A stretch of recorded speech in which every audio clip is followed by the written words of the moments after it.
मकर संक्रांतीच्या पौराणिक कथेनुसार भगवान सूर्यदेव धनु राशी सोडून मकर राशीत प्रवेश करतात. मकर राशीचा स्वामी शनिदेव आहे, म्हणूनच मकर राशीत प्रवेश केल्यावर सूर्यदेव आपल्या पुत्राला भेटायला जातात असे म्हणतात. एका कथेनुसार सागर राजाने अश्वमेध यज्ञ केला आणि जगविजयासाठी आपला घोडा सोडला. इंद्रदेवांनी त्या घोड्याला कपिल मुनींच्या आश्रमात बांधून ठेवले. जेव्हा राजा सागराचे 60,000 पुत्र युद्धासाठी कपिल मुनींच्या आश्रमात पोहोचले आणि त्यांना अपशब्द म्हणाले, तेव्हा कपिल मुनींनी त्यांना शाप दिला आणि सर्वांना भस्म केले. राजा सागराचा नातू राजकुमार अंशुमन कपिल मुनींच्या आश्रमात गेला आणि त्यांना विनंती केली. त्याने आपल्या भावांच्या उद्धाराचा मार्ग विचारला. तेव्हा कपिल मुनींनी सांगितले की त्याच्या उद्धारासाठी गंगाजींना पृथ्वीवर आणावे लागेल. राजकुमार अंशुमनने शपथ घेतली की गंगाजींना पृथ्वीवर आणल्याशिवाय त्याच्या वंशातील कोणताही राजा शांत बसणार नाही. त्यांचे व्रत ऐकून कपिल मुनींनी त्यांना आशीर्वाद दिला.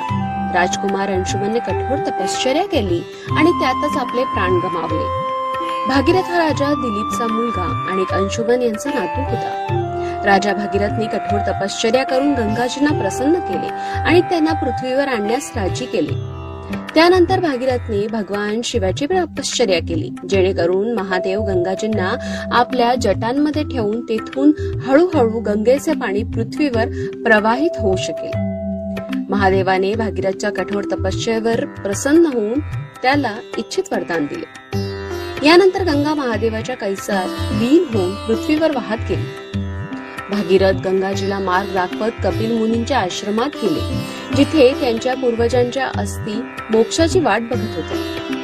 भागीरथच्या पूर्वजांना गंगाजीच्या पवित्र पाण्याने वाचवले होते. त्यानंतर गंगाजी समुद्रात मिसळून गेल्या.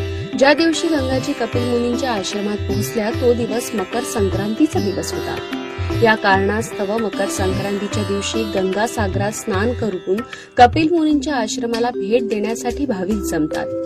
मकर संक्रांतीच्या दिवशी भगवान विष्णूंनी असुरांचा वध करून त्या असुरांची मस्तकी मंदार पर्वतात पुरली होती. अशा प्रकारे मकर संक्रांतीच्या दिवसाला वाईट आणि नकारात्मकता दूर करण्याचा दिवस देखील म्हटला गेला आहे.